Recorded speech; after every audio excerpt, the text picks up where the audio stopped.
welcome to episode 2 of the Behind Closed Doors podcast. We hope you enjoyed the pilot episode last week. We enjoyed it so much we came back for a second one. So, how are you doing, Ryan? I'm very good, mate. Thanks, really good. Had a good weekend. As you know, I'm heavily involved in the Bonnyrigg ladies side. First game back after the winter break, and we got an 8-1 win. So that certainly made Monday a lot more enjoyable.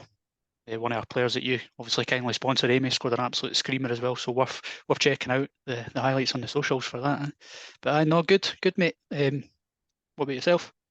Yeah, well, first on that, Bonnyrigg Rose ladies won 8-1, 8 different goal scorers, which is incredible. I had to mention that. We couldn't win 8-1 and me not mention it. So. No, it's superb. And obviously, you got the new signings in as well from Edinburgh City. The new Who made signings, a big they difference. all made an impact off the bench, two of them scoring, one of them almost getting a debut goal as well. So promising signs for the rest of the season. Superb. And it Great was way good. to spend your Sorry, Sunday then. definitely. It was good to see one of our good friends, Nori work there as well, doing one of his match day vlogs. Didn't know he was coming. He said it was a last minute decision, so it was a nice surprise to see him and another top vlog. So I'm sure we'll talk a lot about Nori over the coming weeks. Hopefully, maybe even get him on for an episode. And aye. Yeah, no, superb. For me, I had a pretty good weekend. I almost won $3,000 on the bingo on the Friday night. The first time at the bingo, I was one ball away on the national. Yeah, that was nervy, and then I was one ball away from getting £800 as well. So I kind of got the bug for it now. So I need to go back and try and win it. So what you're saying is maybe worth giving up the football coupons and doing the bingo instead. Maybe, yeah. Maybe that's my next kind of move, isn't it? But I mean, to be honest, like bashing the bookies gets boring after a while, doesn't it? So It does aye. move on to the bashing the bingo. But yeah, that was fun. But yeah, so I guess football wise, I know you went to twice as many games as me at the weekend. So I'll let you talk through what games you were at. So you're at a Friday night game first. Friday night under the lights at Ainsley Park, aye. I think it was one that sort of grabbed the attention of a lot of people. There was a massive crowd there, to be fair, really good crowd. Hutchie Vale against Broxburn. Second versus first in the East of Scotland Premier. Didn't disappoint either, to be honest. Really good game. First half was a wee bit scrappy. Both teams probably just try to sort of suss each other out. It was kind of stop-start. There was a lot of fouls. Referee was a bit card happy, to be honest. There was maybe a few that he could have let go, but I think once he started dishing out the cards, he kind of set the tone. So it wasn't a dirty game, but it was a good old-fashioned competitive game. Tackles flying in. Broxburn brought a really good travelling support as well. They were really rowdy, really noisy in the stand at Ainsley Park. So I think that probably added to it as well. You know, like when if a wee bit of late tackle goes in, the crowd get up, and that, I'm not saying that influenced the referee, but when you've got that sort of atmosphere, it just adds to that occasion and adds to that wee bit of needle on the pitch. So not really good game. First half, was 1-0 Broxburn first half. Broxburn took the lead. Big Errol Douglas. I'm sure a lot of people are familiar with Big Errol. Prolific goal scorer at that level. He got a penalty. Well, he scored a penalty after about half an hour. And to be fair, I seen it back shortly after the game, and putting it in the soft category is probably a bit of an understatement. I don't think it was a penalty, to be fair. It was one of the ones where there was the ball, I think it was for a corner. The corner came in, the ball sort of like bobbled up, and the two players went to go and kick it. One of them went to go and strike it. One of them went to go and clear it, and it was two boots ended up colliding. And you heard that I think it was more the noise of the two boots sort of colliding that maybe swayed the referee. Broxburn player obviously went down, won the penalty. I thought it was harsh, but a lot of people around me thought it was harsh as well. But anyway, it was given. Errol Douglas, as I said, stepped up, dusted himself down, put it away. 1-0 Broxburn. It was 1-0 at half time. There wasn't really many chances in the first half, to be honest. That was the only real sort of decent chance. Second half though was tremendous. Again, the sort of the needle that I mentioned, the tackles flying in, that continued into the second half. It was a good, really good competitive game. Hutchie started pretty well. They started the second half pretty well. Looked like they were going to get themselves back into the game, but then it was after about the hour mark. There was a free kick on the halfway line for Broxburn. Jason Jarvis, it's on loan for Bonnyrigg. He took it, just punted the ball into the box. Looked like it was going straight into the keeper's hands. If anybody's seen it on the highlights, I'm pretty sure the Hutchie keeper's probably not watched it back. He's probably still having nightmares about it, but it looked like one of those where he's just going to catch it. But it's just, I don't know if he's taking his eye off the ball or what's happened, but it's just slipped through his hands and it's went into the back of the net. So one to forget for him, but really unfortunate for Hutchie, because after losing the first goal with quite a soft penalty and then losing that second goal, which was totally avoidable, they find themselves 2-0 down in a game that they probably feel that they should have still been level. But to be fair, they got themselves back in the game shortly after. It was 10 minutes later. Luke Paxton, a really, really good finish for Hutchie. Nice strike for just outside the box to get them back into the game, make it 2-1. Set up for a really, really good final 20 minutes. Broxburn probably should have killed the game off. Hutchie were obviously chucking bodies forward, trying to get an equaliser. Broxburn hit them on the break. To be fair, they've missed an absolute sitter. Ball was fired across goal. Can't remember who it was because I was at the opposite end of the ground, and you'll know yourself from when you're there. If you're standing at the opposite end, it's quite hard to see, especially if your eyesight's as bad as mine. So ball flashed across the box, boy at the back post, looked like he was just going to tap it in the empty net, but he's ended up hitting it back off the post, and somehow it stayed 2-1. But and then after that, Hutchie just chucked absolutely everything at Broxburn. It was, again, I said the match had everything, like keeper coming up for corners, just chucking everything at it. But to be fair, Broxburn defended brilliantly. Keeper made a couple of really good saves. Hutchie were reduced to 10 men really late on. Don't really know what happened, but the boy that got sent off, there was no complaints. So it was from a corner. I don't know if he's had a wee kick out at player or if he's said something, but he was sent off and he didn't really have too much complaints. So referee must have got it right. But Broxburn held on. Massive 3 points. Really, really unfortunate for Hutchie though, as I said. Two goals that they'll feel probably were avoidable. Soft penalty and the goalkeeping error, but fair play to Broxburn. The last time they met as well, Frew and Broxburn in October, was another quite close encounter. It was 4-3 to Broxburn. So two really tight games that Broxburn have just edged. And to be fair to Hutchie, since that game, I noticed from the results they actually went on a 5-game winning streak. So they went into that in really, really hot form. I think a lot of people would have had Broxburn down as maybe big favourites, but Hutchie, to be fair, went into it in really good form. And Broxburn just keeping that title charge alive. Just obviously, apart from that Bucky game in the Scottish Cup that they lost on penalties, they obviously drew over the course of 90 minutes. But their only other defeat this season's been that one to Dunbar that we were at Albion Park. So they've gone great guns, and that's their last two games. They obviously played Tynecastle and Hutchie, both in Edinburgh, both narrow wins, but the one against Tynecastle, they came back from behind to win late on, but they've maybe not played their best in the last couple of games, but they're still grinding out the results to keep on top of the league, so absolutely flying. As I said, massive crowd there. There was a lot of seen, obviously, Norrie, I mentioned, Norrie was there, Blair McNally was there as well, spoke to him. Big crowd, so it was really good to see, even despite the absolute freezing temperatures. It was one of the coldest games I've been at, but no, really enjoyable.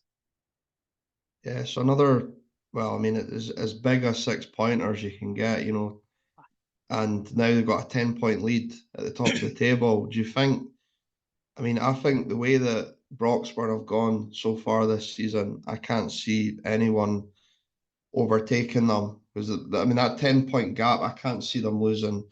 They will lose maybe 1 or 2 games before the end of the season, but I think they'll win enough to see it through, to be honest. Looking at the table, like you said, it's a 10-point gap they've currently got over Musselburgh and Hutchie. Musselburgh have played a game less. They've kind of Mhm. went about their business in recent weeks quite quietly. They were, I was going to say they were down in maybe like fourth or fifth, but fourth and fifth up to second. There's nothing splitting those teams, but they've Yeah, got themselves up to second. Obviously 10 points behind, but they've got a game in hand. So if they win that game, close the gap a wee bit. I did mention Jeanfield last week. They've played 3 games less than Broxburn. yeah, They're currently 12 points behind. So um, if they can, I'm not saying they're going to win all 3 games, but it's possible that they could. If they win all 3 games, it puts them right back into contention. But like you said, the way Broxburn are playing and the fact that they've only lost that 1 league game all season, they've won 14 out of 17. I can't see that run. They were tough to go on a wee bit of a slump, and yeah, maybe lose a couple of games or draw a couple of games for the teams around them to take advantage of that. And the way they're playing at the moment, I can't see that happening. And they're strengthening their side as well. They've obviously brought in, as I said, Jason Jarvis is on loan from Bonnyrigg. They brought in Stephen Anderson from Crossgates, Ewan McGill, ex Stirling Uni as well from East Stirlingshire. So they're strengthening the side. So it's going to be tough for these teams around them, and it'll be frustrating for these teams around them because your Musselburghs, your Hutchies, Dunbars, Jeanfields, etc. They could probably go on big winning runs yeah. and do everything they can to close that gap. But as long as Broxburn keep winning, it's going to count for nothing in the end, which will be frustrating for them. But it's testament to how well Broxburn are doing. Yeah, yeah, definitely. Big win for them there. And you had a goal fest on Saturday as well, I hear. I did have a goal fest on Saturday, aye. So Saturday I went along to Ferguson Park, just up the road, just 2 minutes up the road from me, Whitehill. We're playing Arniston Rangers in a wee local Midlothian derby. So went to a Midlothian derby last week, involving Whitehill again. They were obviously away in Newton Grange. I mentioned last week that I thought Whitehill, despite starting the game better, for all the possession they had, they kind of looked a bit, what's the word, a wee bit toothless in the final third. Like, they didn't really threaten the keeper, but it was the polar opposite on Saturday. They were absolutely frightening. Arniston, to be fair, have not played in a number of weeks. I mentioned last week as well, they've had a number of call-offs recently, so I think it's probably about a month since they last played, and that definitely showed. They were miles off it, to be fair, and I think anyone involved in Arniston will freely admit that as well. I think Phil Alexander, the manager, said that as well. But they were miles off it compared to like the standards that they've set this season. And from what I've seen of them this season, they've been fantastic. But they were miles off their usual self. But you've got to give massive credit to Whitehill. To be fair, they were absolutely frightening. Lewis Walker and Johnny Devers were at the heart of everything good for them. Lewis Walker got a couple of goals. Johnny Devers got a hat trick too for the penalty spot. They were just constant threat. Just didn't give the Arniston defence a second to settle. Arniston obviously got one back, but they were 5-0 down at that point in time, so really counted for nothing. But brilliant win for Arniston. The last time the two teams met in that fixture was in October as well, just up the road at Newbyres, and Arniston turned Whitehill over 4-1, so wee bit of revenge there for Whitehill. The only sort of negative from a Whitehill perspective is probably the goalie, Ben McGinley, is probably a wee bit disappointed. Although he didn't really have much to do, I was really impressed with him. I mentioned him before when I watched him against Nitton. I thought he was really good, and I was impressed with him on Saturday. Even just his starting positions for like the balls over the top that Arniston were playing, try and get Aaron Laidlaw in one of the keeper. His starting positions were spot on. He was just coming out and collecting them every time. The way he sort of marshalled his defence and organised his defence was really impressive. Coming for set pieces was really, really good. So he'll probably be really disappointed to concede that goal that Arniston scored. But overall, brilliant day for Whitehill. A wee word on their ultras as well. The welfare boys, I think they're called. They were absolutely outstanding. I managed to capture some good photos with one of the goals, and it just shows the big group of boys just invading the pitch, just absolutely loving life. They were just constantly singing and making an absolute racket. Some of their songs were brilliant and really good to see. I think the last time I was there, they had quite a big group, but it seems to have got even bigger as well. Proper, well-behaved group of kids as well, just singing their songs, enjoying the football. So really good to see, and I'm sure the players and everyone at Whitehall's really appreciative of them. Yeah, no, it's superb. It's good to see these wee ultra groups take. I mean, I hear that Preston Athletic have got a wee ultras group now as well. So you'll find most teams are going to Aye, end up with them, and that goes all the way down to the third division in the east of Scotland. So it's good to see kids taking an interest in that level of football. And as long as they keep going and they behave themselves in that, it'll be good. So it's superb. absolutely. And like the thing is, a lot of these clubs obviously let these kids in for free. Yeah, So it's a way for these kids on a Saturday afternoon that if I don't know, like they might have a bigger team like a Hearts or a Hibs or a Celtic Rangers, whatever, they might not be able to get to those games. Um, so obviously we know the cost of football these days, and so if it's going along to support a local team, it's great. And obviously these kids are the future of their clubs. So these clubs you might find in 10, 15 years time that their following is just going to grow even more because of these sort of ultra groups that are going along. yeah, definitely. Yeah, hopefully that does happen. I was just at the one game at the weekend. Had to make a fairly last minute uh, change of destination, so I decided, like, I had a couple of my mates over. So we went to Cowdenbeath versus Bo'ness United. I think it's the 11th time I've seen Cowdenbeath this season, according to Footballogy. I didn't think I'd seen them as much as that, but I've obviously been to the Moo camp quite a lot. So, yeah, it was a game that kind of caught my eye because I was speaking to a Cowden fan outside, before the game, and he said, Bo'ness United are very much, going under the radar, and I totally agree with him. It's like everyone talks about East Kilbride, and obviously we've talked about, in length about how well Hearts B are doing, but Bo'ness United are, and as the same as like Cumbernauld Colts are been consistently decent so far this season, and it was a game where I got asked, what I thought, what the score was going to be, and I said, if I'm kind of backing Cowdenbeath, I probably would have been happy with a point,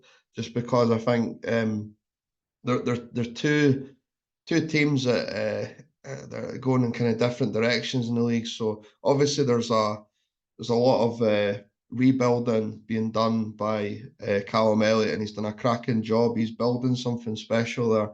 It's just going to take maybe 2 or 3 seasons before it really kind of gets to where it should be.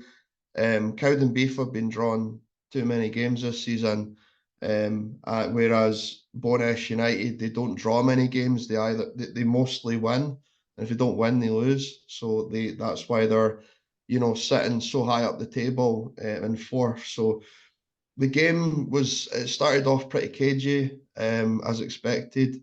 But Bo'ness United looked a lot more comfortable on the ball, and certainly they controlled the game as much as they could. It was good. I saw a couple of former Strollers players, Danny Irvin and Louis Kennedy.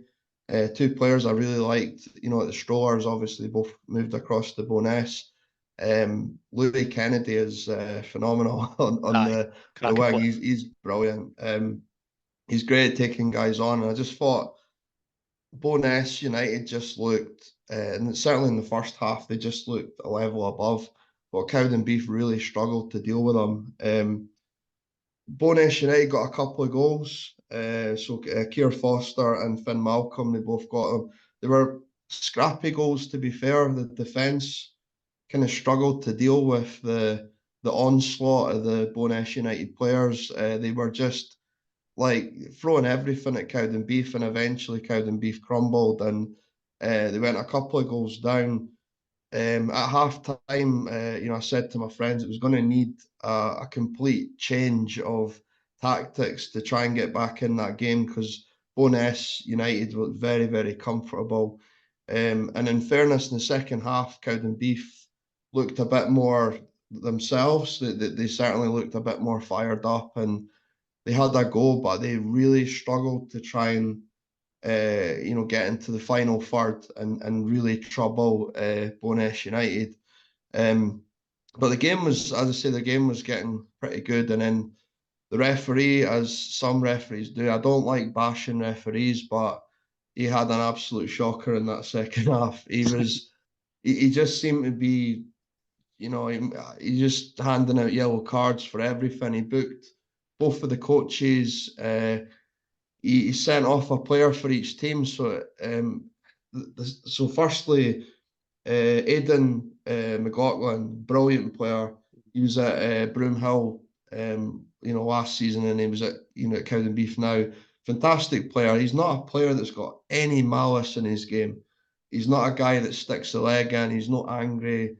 He got two really, really soft yellow cards, and he got sent off. And you couldn't hear him because he's obviously on the pitch, but you could tell he was kind of like saying to the ref, "What are you sending me off for?"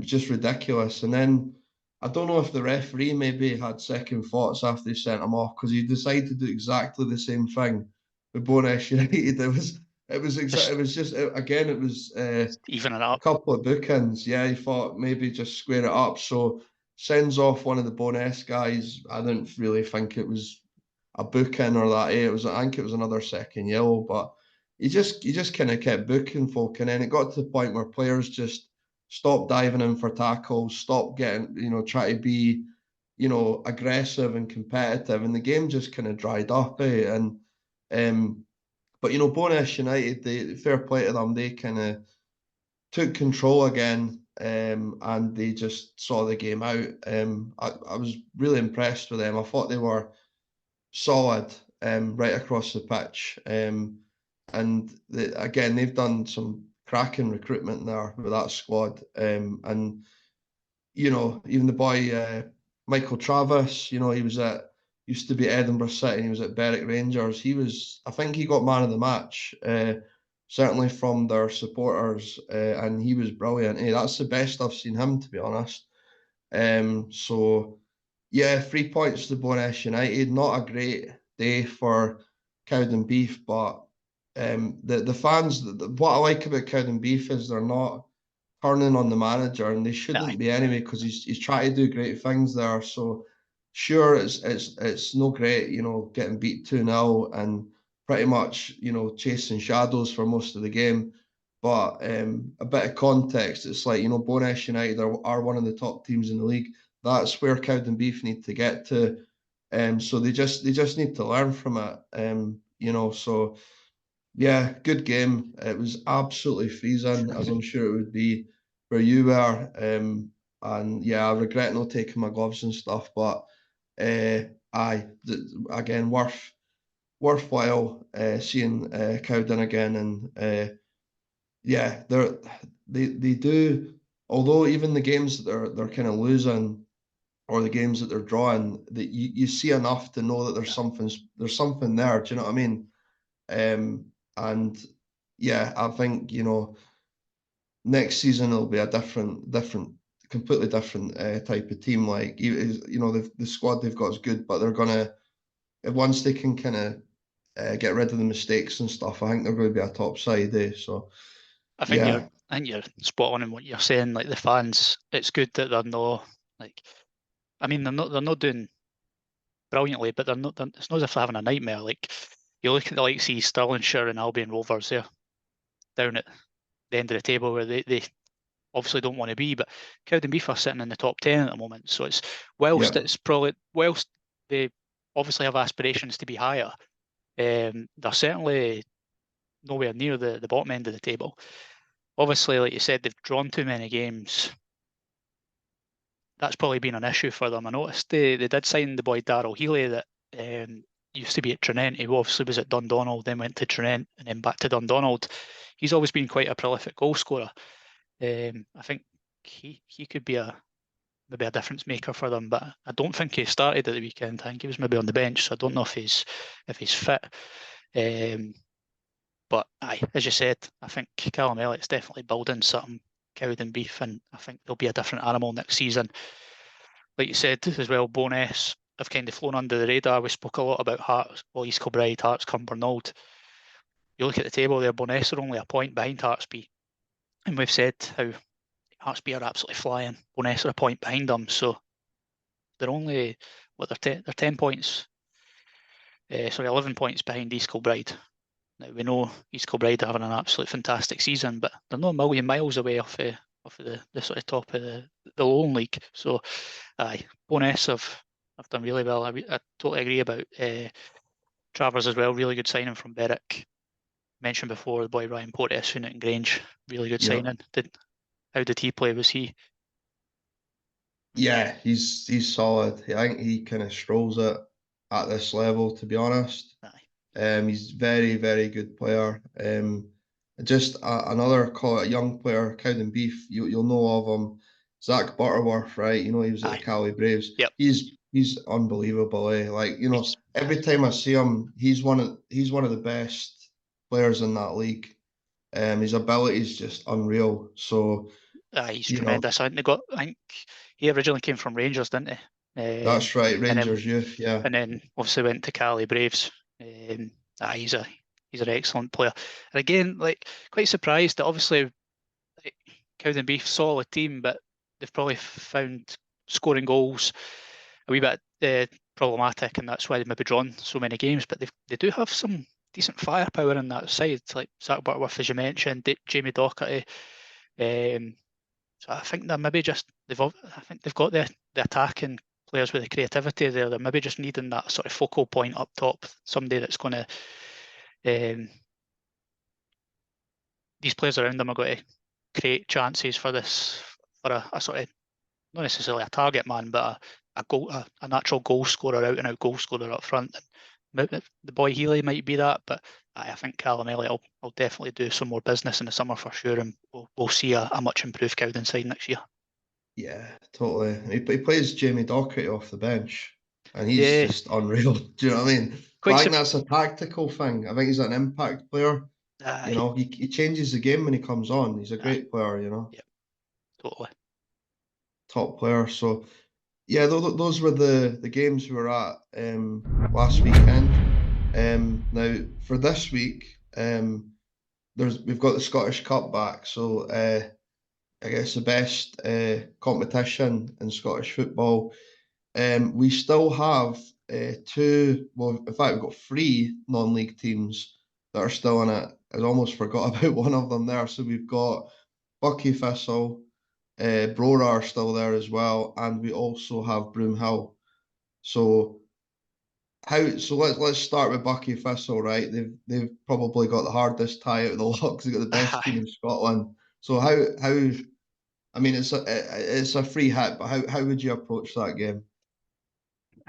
From a Bucky's perspective, I think it's cliche. I think the manager will probably just tell the players, listen, just go out and enjoy that occasion. Like Yeah, how often do these players get to go and play at Parkhead? Don't know what the crowd will be like. Like whether it'll be full or not, I don't know. But it's still going to be compared to what they're used to. It's still going to be a massive crowd. I mean, even if they went there and it was empty, obviously it's not going to be empty, but even if they went and played Parkhead and it's empty, like just to say you've played at Parkhead for these players is going to be something special. So, I think they just really need to go there and enjoy it.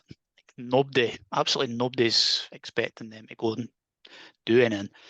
They're probably hoping we'll go there, enjoy it, hopefully keep the score down. That's it. You never yeah, know. You yeah, never know. There's like it's a Scottish Cup. Stranger things have happened. It's going to take a monumental effort for them to get in. But listen, if they can go there, put on a decent enough show, and just enjoy it, then they'll be happy. You seen like it's been all over. Like when the cup draw was made, the Bucky players were watching it in the boozer, yeah, and you seen them all celebrating. It was that's what it's all about. So to be honest, like their players, they'll probably leave. Like obviously they want to go there and win and or not even win, but they want to go there and personally they'll probably want to go there and play well and get a good account of themselves. But whatever happens in that game, I'm sure they'll be happy anyway. Yeah, and there's obviously the added bonus of the cash injection, Well, and that's it. also the fact it's televised as well, which might be, once in a lifetime for a lot of those players. So, you don't know if Celtic are just going to. I mean, I very much doubt they're going to go full strength, but at the same time, given the fact Rangers have won the League Cup and stuff, I don't think they're going to take it lightly. They might actually put a fairly strong team and then take players off once the game's been put to bed, rather than giving the young players a chance and potentially risking a 1-0 or something. I think they need to, take it pretty seriously, to be honest. I think they'll probably use it as an opportunity to give boys that are in the first team or on the fringes of the first team some game time. Maybe boys that are coming back for injury or that. But I can't imagine they'll go out and just play like a youth team. Like, I don't think they would be that stupid. Like, it'll be a strong team regardless. Might be a few of the sort of big names sitting this one out, but it'll still be a strong team. Aye. But I've seen obviously, I think Bucky's home and away kits are pretty much identical. And they're Yes, obviously yeah, pretty much identical to Celtic's home kit as well. So I think there was about an argument in terms of I think Bucky were wanting Celtic to wear their away kit. I don't know if that ever got sorted though, yeah, but that'll be quite interesting. But nah, yeah. that's obviously another one on the telly, so be an interesting one to watch. I hope like I hope it's no one of these games where Celtic just go out and absolutely demolish them, because Yeah, one, it'll like for them it's not going to be very good, but for like just the sort of neutral watching it, you would love to see Bucky sort of making a bit of game at like if it's like 3-4-0 after like 15-20 minutes and it's will just turn it off. aye, yeah, totally. Well, hopefully it's at least fairly competitive. So moving on from Celtic, we've also got the Rangers derby. So we've got a Highland Rangers derby, Brora Rangers versus Cove Rangers. I think that game could be that one could be a cracker. I know Cove Rangers are sitting in a really good high spot in League One, but Brora Rangers are the Scottish Cup is what they live for, isn't it? So I think it's a free hit for them, and I think they've got a chance. They've got a chance for that one. I don't think it's going to be. I don't think it's going to be a mauling anyway. I think they've got an opportunity there, and obviously I think Falkirk kind of softened up Cove Rangers the other week there as well. So hopefully they sent a few guys to watch that game, and you can see a few of their weaknesses. So that one could be interesting, couldn't it? Well, to be honest, it's like if Broda can beat Hearts in the Scottish Cup, I know it was a good few years ago now. If they can beat Hearts in the Scottish Cup, then they should fancy their chances against Cove. It's an interesting one. Obviously, two Highland teams coming up against each other. Both probably in the position that Brora are aspiring to get to. A team that have obviously come through the pyramid and are doing really well in the SPFL. So be one that Brora will be looking at to hopefully maybe get one over on another Highland League side and show sort of their ambitions in terms of where they want to go. But yeah, Yeah, I yeah, think that'll be a good game, and I wouldn't be surprised to see Brora win that, to be honest. But yeah. it's tough There's for them, but there's you never know. it could be an interesting one to put on a coupon, that's for sure. Also, so the last of the non-league teams that are still in the competition, so fourth round, which is an amazing achievement by the way for any of those teams that are still in it. I know. So we've got Broomhill FC are travelling up to Big Dunks, Inverness, Cali Thistle. What an occasion that'll be for them. Superb. Obviously, there's been a lot of like media attention on Broomhill or Open Goal Broomhill as they were formerly known, but um, listen, they had a good shot at that last season. It was good to see. Obviously, it didn't work out, but it's good to see Broomhill getting sort of um, back on track. Solid team, doing reasonably well in the league, and a really good occasion for them going up to Inverness. Again, similar to Bucky against Celtic. It's Inverness Celtic. It's not quite as daunting as Celtic away, but listen, there's still a lot of places between the two sides, so it's by no means going to be an easy game. They're going to be massive underdogs, but just another one to go out and enjoy the occasion, and you never know what could happen. Yep, yeah, definitely. And also, just a kind of quick mention. So they're obviously no longer a non-league outfit, but they were last season. Spartans have Hearts at home as well. Again, televised fixture. Huge occasion for Spartans, and again, it just kind of shows how far they've come, hasn't it? You know that they are a league club, and then they can welcome a team like Hearts to Ainsley Park. Aye, another one that obviously they've been knocking on the door for a number of years. Obviously picked a couple of years ago by Bonnyrigg. Just had to get that in there, but they've managed to get up eventually, and to be fair, they're absolutely flying. They've recruited really well this season. They've not brought in a lot of players, but they didn't need to because they already had a really strong team, a really strong squad. Players that they brought in have just added even more quality, experience at that level, and brilliant draw for them. It's obviously going to be a full house at Ainsley Park. Delighted that they kept it at Ainsley Park. They could have easily moved it to Easter Road, for example, to maybe make a wee bit more cash, but they've kept it at Ainsley Park, so that's just going to make it even more special. Um, Again, another one that's going to be really tough, but another one that, to be honest, they're really good side. Spartans have got a lot of attacking threat in that team. Um, Decent at the back, good goalie, so there's no reason why they shouldn't fancy their chances of springing a wee upset, to be honest. So we've been talking about the Scottish Cup games this weekend, particularly the non-league games. Uh, but we're going to put our necks on the line here, and we're going to pick one cup upset each. It can be any tie from the rounds. So it doesn't have to be one of the ties involving the non-league teams. It can be any. So Ryan, no pressure. If you were to pick one game as a potential upset, what would you go for? The one that stood out to me, and to be honest, it's not really much of an upset, but I was going to say Rafe beating Livy. Yep. Obviously, we know how well Rafe are doing. Obviously, we know how struggles that Livy have got, but I would say, especially, in fact, I was going to say that, especially Rafe being at home, but I think it's at Livy. But to be honest, regardless, I'd probably stick my neck on the line and say I fancy Rafe to get a win there. Quite interested to see what price they are at the bookies. Might put them on the coupon, but I don't think there'll be a massive price. Don't think there's a great deal. There's potentially they could sort of bypass each other. They could be playing in the opposite divisions next season, but I would probably say that one. Obviously mentioned that Spartans have got nothing to fear against Hearts. Yep. Obviously, I hope I'm wrong, but again, I would not be overly surprised if there was a cup shock in that one.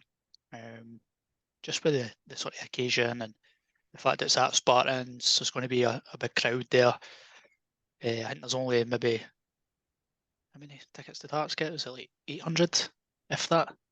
So, Yeah, I think it was around about 70, 800. Yeah. so I wouldn't be overly surprised if there was a shock there, to be honest. But I'm going to go for Rafe winning at Livy. Aye, that one I'll go for. What about you? So that's a good pick. Obviously, Rafe Rovers doing really well this season. They have had a slight slump in form recently, and obviously, Big Kev Dabrowski's injured as well. But I would probably put that on my coupon, to be honest. I was going to say you've obviously seen them quite a lot recently, so Yeah, you'll know more than me, sort of what their capabilities are. But I didn't realise that they had a couple of injuries and a wee bit of slump, but still a tie that they should fancy going into. yeah, I think they've got a really good chance, to be honest. And it's a free hit, and I wouldn't be surprised if they pull that off. I'm kind of stuck between two games here, so I'll say which ones they are, and then I'll pick one. Right, so it's between Ayr United versus Celtic Hearts. Um, and I was thinking maybe Kettle Hearts, but I've seen Ayr United recently, and they've got Aidan McGeady. They're actually really good. I think they've kind of turned a corner. And they just So sacked their I'm manager today. Don't know if you've seen that, but did yeah, Lee uh, Bullen, yeah, they've just yeah, given him he's left the building. So you kind of wonder. It's like one of two things can happen. When the manager leaves, the players can raise their game, or they can go in a slump. You know what I mean? So like Arbroath, when Dick Campbell left, they've kind of stepped up a gear. Do you know what I mean? The players are knocking their pan in. They're getting fairly good results. I don't know how that's going to impact their United. But yeah, I'll probably dodge that one. And so I'm going to go for Airdrie to beat St Johnstone, right? And has split minds because I think Hibs have recalled Megwa, who's probably been the best defender in the championship this season, or certainly one of the best defenders in the championship. But I think at home, it's a free hit. St Johnstone, have been good under Craig Levein, but I think Airdrie are a top side at home, and I think if they're on it, I think they've got a good chance of winning that. And yeah, that would be good. So that might be that's the double for the weekend. Then Airdrie and Raith Rovers. See what the odds are. the Airdrie one is one that I looked at. I seen them at the start of the season when they came to Bonnyrigg. I think I mentioned last week, just the football they play is outstanding. Reece McCabe's Yep.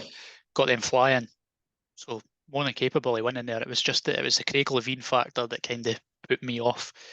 Yep. Obviously, they've had a wee bit of an upturn in results since he came in, and a wee bit of a bounce. So that steered me closer to the Rafe one. But I wouldn't be surprised at all if Airdrie pulled off a result there.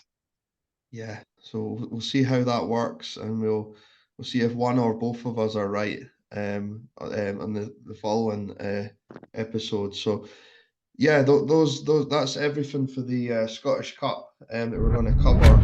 Now we wanted to talk about something else. So obviously we were talking about the B teams, more so Hearts, on last week's episode, and the kind of impact they have on the league and what our kind of thoughts are around it. And it kind of got me thinking over the week around what changes could maybe be made to the East of Scotland leagues to try and improve it and ultimately make it a stronger league. Now, I think my kind of first suggestion is, and this is just something that stands out to me.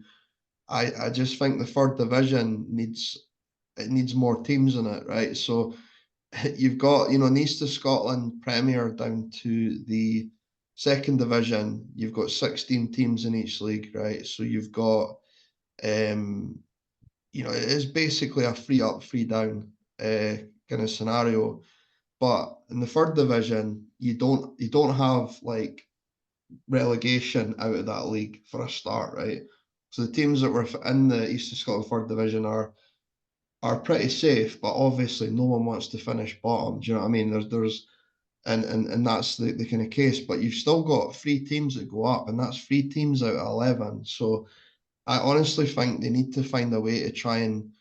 I mean, if they could maybe add in five teams there, and this is dependent on, is there five teams out there that want to be in the East of Scotland, and it would probably need to tap into the Midlands League, and potentially some of those teams that are not in the Midlands League, that are maybe amateur teams Yep. that have got the facilities to maybe move over and be part of the East of Scotland. So I honestly think there's a big opportunity there. That third division is there's a lot of good teams in it, but I think you could add a few more and just make it a bit more interesting. Do you know what I mean?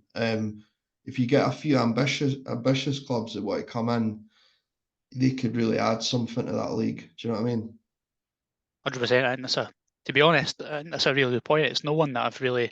I think when you look at when people talk about potentially restructuring the pyramid and what could we do, you tend to look at the sort of top end of the leagues, don't you? You're looking at you tend to look more at how can we increase promotion and get teams into the SPFL, but actually going right down to the third division and looking at the fact that there's less teams in there, but we're promoting three every year. It's a good point. One that admittedly I've not really considered a lot, but it is a really good point. And like you said, there are ambitious amateur teams out there, amateur teams that are really good, that could more than hold their own in the East of Scotland setup. So yeah, potentially if there's enough teams, I guess obviously we see in the West there's more divisions in the West. Yeah. Um, it's maybe due to the fact that in the East do we have as many teams? Probably not, but there are teams out there. So if there's teams out there that are ambitious enough and want to join the setup, then yeah, why not open it up a bit? You could have, don't know, could you potentially have like a sort of underneath the third division? Could you have like another sort of league where teams could drop into if they do finish bottom? Because you have like you're looking at Livingston United, obviously bottom, but they know they're not going anywhere, and that's kind of the problem that we had in League Two for so many Yeah. years. How many years did like East Stirlingshire finish bottom, but they knew that it was a closed door. They weren't going to go anywhere. So yeah, no, that's a really, really good point. I guess the sort of thoughts I had on it when I was looking at so there's a lot of good teams in the east of Scotland. There's a lot of good teams in the west of Scotland. We don't want to discount the south of Scotland as well. I think obviously previous records will tell you that obviously the east and the west are predominantly stronger than the south. But there's a lot of good teams, and it's very difficult for these teams to actually progress up the ladder, especially when you've got like the playoff system. So obviously the champions of the East play the West and the South. That obviously didn't happen last season due to the fact that Beef Juniors and I forget who won the South again, but they didn't have the correct licensing. So Longleaf obviously got up, but before that, you obviously seen Trinent beating Darvel to go up. So in recent years, the East of Scotland teams have kind of had the upper hand on the West and the South and went up.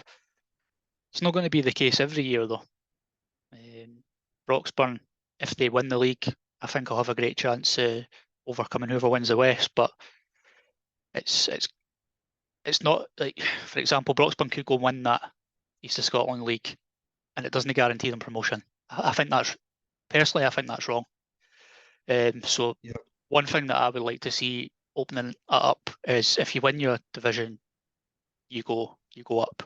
Whether that then results in having 2 or 3 relegations from the Lowland League, then so be it.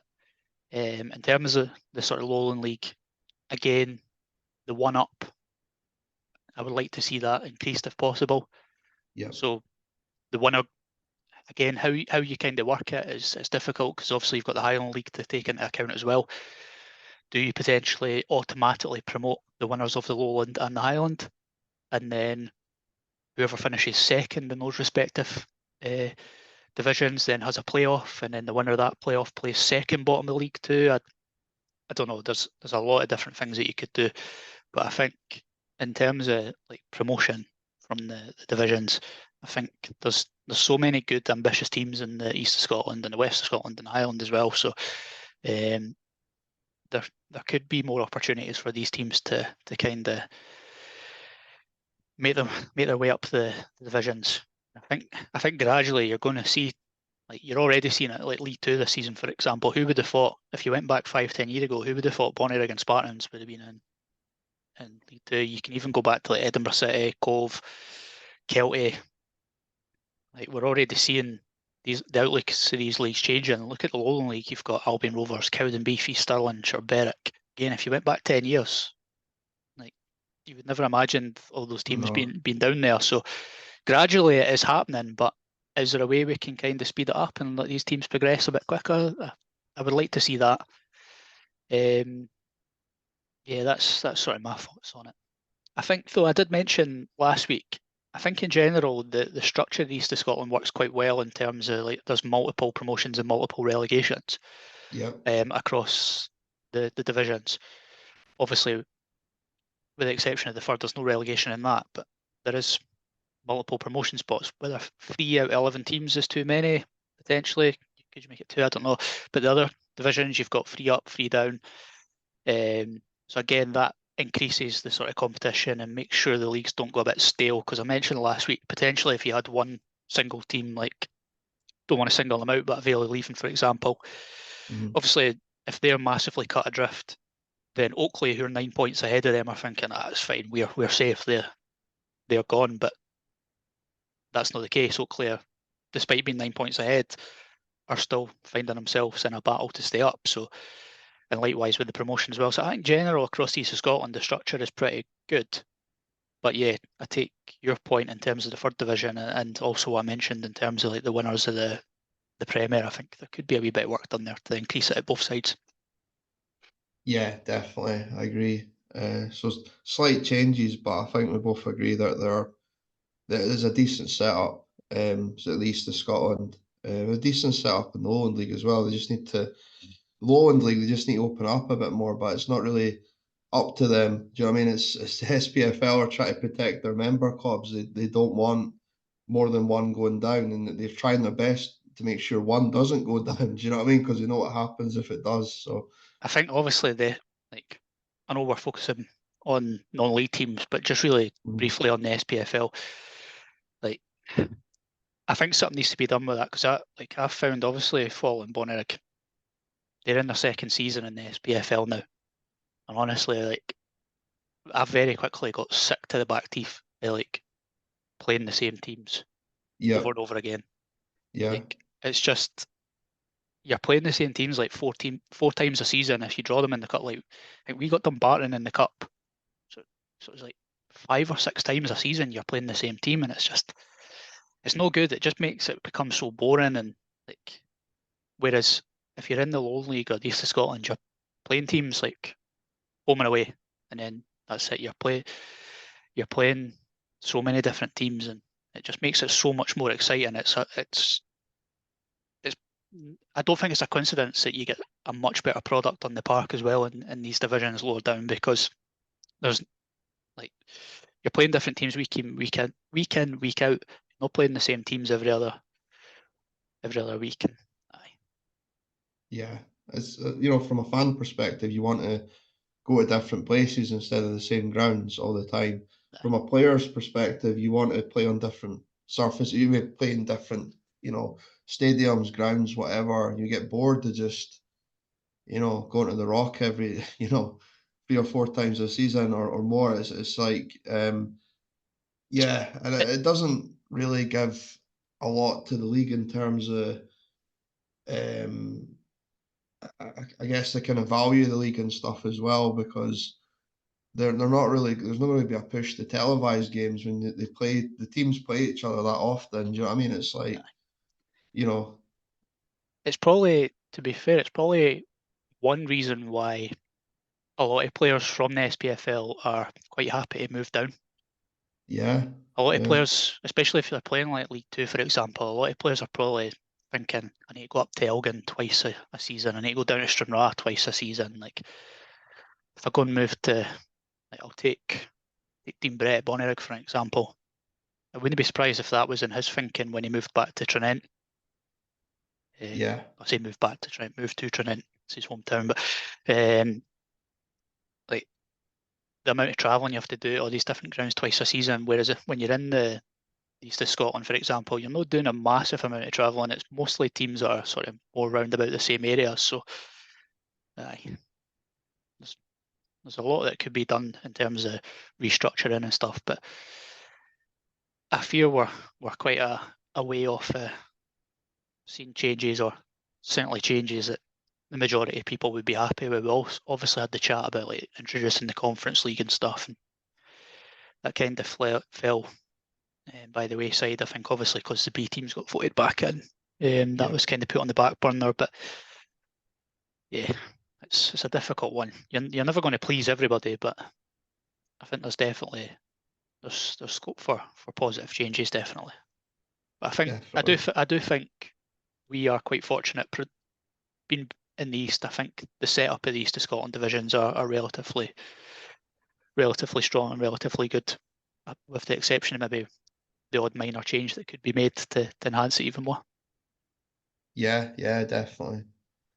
Moving on to some kind of transfer news that's been ongoing. So I mean, there's been a few good signings, but the one for me that kind of stood out was Morgaro Gomez signing for East Stirlingshire. So he's a guy who's been capped for Senegal a long time ago. He was, he was obviously at Dundee United. He had a great career there.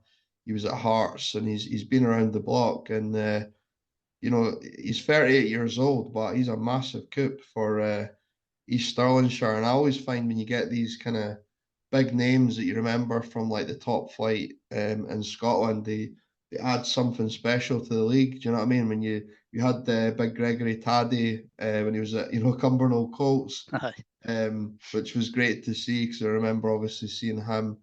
And obviously, Danny Galbraith, I think he's injured at the moment, Aye. but at Gala, I watched him a lot when he was at Hibs and stuff. So, any other transfers that stood out for you? There's quite a few actually. I think just on your point about East Stirlingshire, they've done some really good business in recent weeks. Gomez being the standout one. Obviously, Yep. being a Hearts fan, watched him a lot when he was at Hearts. Loved watching him, especially him and Prince Boabin. Again, Yeah. like at Dundee United, brilliant player. So obviously, as you said, he's getting on a bit now. He's 38, but I wouldn't be surprised if he'll just sit in the middle of that park and just use all his experience, his quality on the ball, just to pull the strings in the middle of that park. So he'll be classic. And it's a signing like that I've not seen the Shire this season, but it's a signing like that's kind of, and maybe the same, got me looking at their fixtures to see, all right, when are they next, like in and around Edinburgh, playing like Edinburgh Uni or Trinent or somebody like that, just to go and watch like a player like him. Brilliant. But Shire, in addition to Gomez, they also obviously signed Callum Tappin, who Yeah. got Yeah. released from East Kilbride. Another Yeah. quality player, another ex-Hearts player as well. Um, he's one that's been obviously was at Hearts, dropped down the divisions, still played at a really decent level throughout the SPFL. Most recently, obviously, East Kilbride left there for personal reasons. He's been picked up by the Shire, so another really top class signing for them. And they also managed to get Jamie Penker on I think they signed him permanently from Spartans. Yeah. Um, Yeah. Penker obviously really, really prolific when he was at Stirling Uni. Made won his move up to Spartans. Probably didn't get as much game time as he was hoping at Spartans, especially now that they've been promoted. But made the move to East Stirlingshire, and I retweeted it earlier. I don't know if you've seen his goal he scored the weekend against Linlithgow. No. Really, No. uh, after this, have a look on East Stirlingshire's feed, or Yeah. I've retweeted it as well. Absolute screamer. But he's capable of that. But again, I don't think it's any coincidence that they've added in like two or three really quality players, and then they've went and got a really good result against Linlithgow 2-0. So really impressed with their signings. Boness Athletic as well, just dropping down a few divisions. A team that we spoke Mhm. about a lot. Obviously, already have a lot of quality in that side. They've added even more quality in the last week or so. And I noticed they signed the boy Reese Duncan from Camelin. Good Yep. player. Saw him recently against Aniston, really good player. And they signed a defender on loan from Kelty as well. I think it's Scott Cameron. Scott Surname. Cameron. Yeah, It's that's Scott right. Cameron, isn't Yep. it? Signed him for Kelty. Obviously, I think they've got a wee bit of relationship with Kelty now. Obviously, with the transfer of Tiwi, I noticed they had a friendly recently as well. So that's good for them if they've got that kind of that relationship with them that they can get players. But the big one that I noticed a couple of days ago or yesterday was Greg Binney from Broxburn. He's Yep. obviously been sent out to Boness to get a bit of game time. His game time's been limited. Obviously, in recent weeks with Broxburn doing so well, and the boys Cyril Douglas, Gary Brass, and that banging the goals in, but um, he's a player that could easily have moved to another team in the Premier and scored goals, let alone moving down to the second division for Boness Athletics. So I thought that was a massive coup for them. I tweeted as well, or I should call it posted now because it's no longer Twitter, but mentioned that just the defenders in that league have suffered enough, and they're just adding even more firepower. It's just unreal. So those were a few signings of note that I'd seen that stood out. Yeah, good bit of business being done there. So moving on, obviously we did cover the leagues in a lot of detail last week. We won't go into as much depth in this episode, but maybe we can maybe pull out a result that stands out, across the tiers, whether it be from the lowland all the way down to the east of Scotland, third. I'll make a quick start. So we went through how good and how competitive the East of Scotland First Division is. And we mentioned about, Pace being one of those teams that are not a lot of people are talking about them, but they're thereabouts and they've been thereabouts all season. So at the weekend, they beat Whitburn Juniors 4-2, which is another big statement. And it's put them in a position now where they've got 3 games in hand. So they've got 3 games in hand compared to Nitton, who are top of the league, and they're only 2 points behind. So what a position for them to be in. And if they can keep their run of form going, there's a good chance they could leapfrog Nitton at the top of that table. So what a journey they've been on so far this season.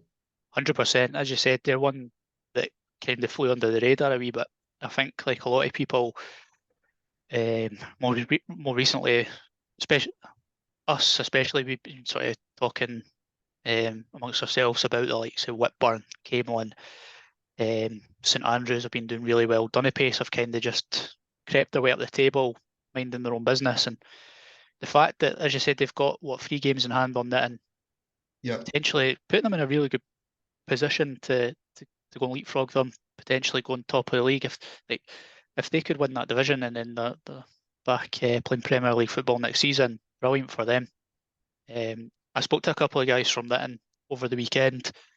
They obviously won 6-1 down at Vale Leaving, but they weren't too happy with their performance against Whitehill the other week. There, they weren't too happy with their performance, but they're grinding out results even when they're not playing very, very well. But as we said, they have played 3 more games than the teams around them, Pace and Camelon. So these teams can put a bit of pressure on that, but Pace are absolutely flying at the moment. So fair play to them. Yeah, they're on a really good run. Is there any standout result for you in the same division or any other tier? I suppose one that stood out to me was probably Leaf going to St Andrews and winning. Yep. St Andrews team that just mentioned there, they've again been having a really, really good season. Leaf, the opposite, they've been struggling down in 14th place, just in that relegation zone. But they went to St Andrews and got a massive win, and coincided with the return of the Bull. Yeah. I know, obviously, like myself, you're a big fan of the Bull. Brilliant player. Obviously, was at Trinent for a while, being out the sort of fold at Trinent for quite a while, and been off the radar a wee bit and not been kicking a ball. So I just happened to scrolling through my feed on X, and I noticed the Leaf starting lineup, and I noticed Martin Mohan. I'll name him in case anybody doesn't know who the Bull is, but Martin Mohan, ex Trinent. Noticed back at Leaf, who played for before, in the starting lineup, and he goes and gets the winning goal. So great impact he's made on his return, and that's a massive 3 points for Leaf. Takes him above Arniston and Heriot Watt out of the relegation zone. I think I don't know how long he's there for. I just said a short-term deal, but they'll certainly be hoping to keep him for as long as possible. And as long as they've got him up front, it'll increase their chances of staying in that division, definitely. But that one stood out for me. Brilliant result on the road for them. Yeah, it's a great result. And, the Bills, that incredible footballer. Aye. I know that obviously, as you mentioned, he was a former Leaf Athletic player anyway, but for him to come back, that is the definition of a luxury player in that league, because Aye. he's unbelievable. Obviously, the chances that he had at Trinent unfortunately dried up a bit, and they've kind of went down a different route, with the way they want to play, unfortunately. But every time I saw the bill for Trinent, he was a powerhouse. Do you know what I mean? He's he gets everyone. For anyone that doesn't know why he gets called, nicknamed the Bill, I think it's more around because he just charges and he runs at players, and he's a very kind of high tempo kind of I'd say a slightly aggressive footballer. The way he chases the ball down, it is literally like a bull running at you. Yeah, I think that was my understanding how he got that nickname. But when you watch him likewise. play, you'll know why he's called the Bull. Do you know what I mean? In the nicest way possible, he must just be an absolute pest. If you're a centre half playing against a guy like that, just constantly like um, running at you, dragging you out of position, and they can finish as well. Obviously, Yeah, his goal, but obviously we touched on there. He was at Leaf before, but even if he's only there until the end of the season, that's brilliant capture for Leaf short term.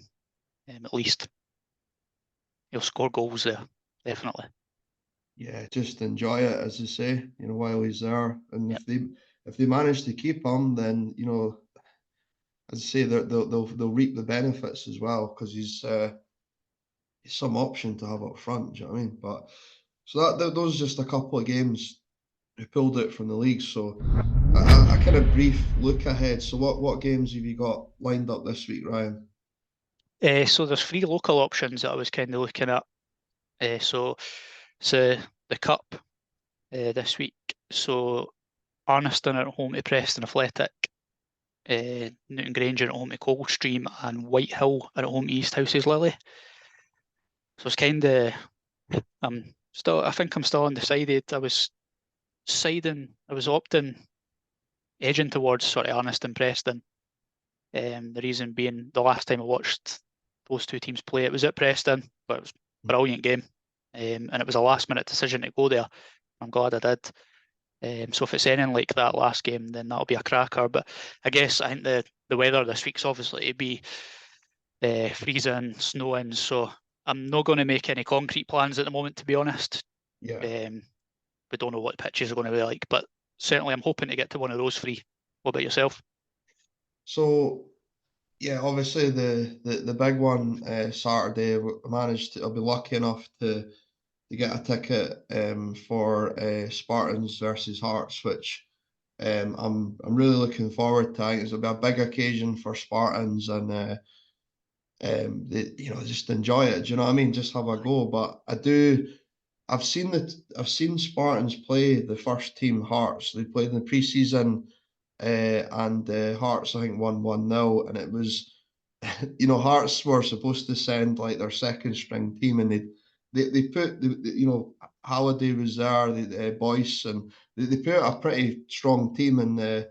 And although it was a preseason friendly, like Spartans were going in for 50-50s. They were treating it like a cup tie, and it was a good workout for Hearts. I'm not expecting it to be as close as that on Saturday. I think Hearts, they're obviously kind of riding high um, in the league and stuff, and I think they'll probably want to kind of make it comfortable for themselves, get a couple of goals, and then pass it around. But you know what? If Spartans get the first goal, it could change the script slightly, and Spartans will. They beat Arbroath. They've got nothing to fear. Just rise to the occasion. It's a free hit. See what happens, eh? So that should be good. And obviously this round about the time when this podcast will be going out, I'll be going out to a friendly Preston Athletic Tuesday night. So they are playing Edinburgh South, and I think Preston Athletic are really good at getting friendlies with Aye, like top sides, like certainly across the tiers. So it's a good opportunity for me to go back to the Penny Pit during the week, and I've actually not seen Edinburgh South play before, so I'm quite looking forward to seeing them as well, because I had planned to go to Patty's Road earlier in the season, but like everything, it got called off due to bad weather. So I've not seen them before. I know they're doing very well, in their own league. So Yeah, they're a division below Preston Athletic, but I think it'll be a cracking friendly. And Preston Athletic, they don't treat these friendlies like it's just a kickabout. It will be competitive. They will have a go, and they don't. They certainly they always try and win. Well, obviously we saw them beat Trinent in a friendly. Do you know what I mean? And they Aye, both they it's were cracking game that. unbelievable that night. So yeah, that should be quite a good friendly. Those are the kind of games for me. So anything else to call out on this week's show, Ryan? Just one thing that I wanted to mention. Obviously, we've had quite a lot of positive feedback after the first episode last week. When I was at the both games, Ainsley Park on the Friday night and at Whitehill Anniston on Saturday, a lot of people that I bumped into said that they had watched or listened to the podcast and they really enjoyed it. So just wanted to really thank everybody that's listened and given us positive feedback. Um, a lot of feedback that we've had that it's good that it's on YouTube, so people can actually see us. I didn't think that would be a positive thing, to be honest, speaking for myself. But there you have it. People are glad to see our faces, Craig. So happy days. I'll take that as a compliment. But no, I just wanted to just say a massive thank you to everyone that I spoke to around about the grounds and stuff. And like you touched on last week, we will get some guests on the coming weeks. So yeah, looking forward to that. Yeah, no, that's great. So yeah, definitely for myself, thanks to everyone for the feedback. Thanks for sharing it. As I said, it does mean a lot to us, and we're just getting back into the swing of it. And this is fairly new, but there's a lot of good things we want to do with this podcast. So, we do appreciate all the feedback and everyone's kind words. It does help. So that wraps things up for the second episode. So enjoy your football this week, everyone, and we will be back next week with more football chat and maybe some other stuff as well. So have a great week, everyone. Cheers, mate.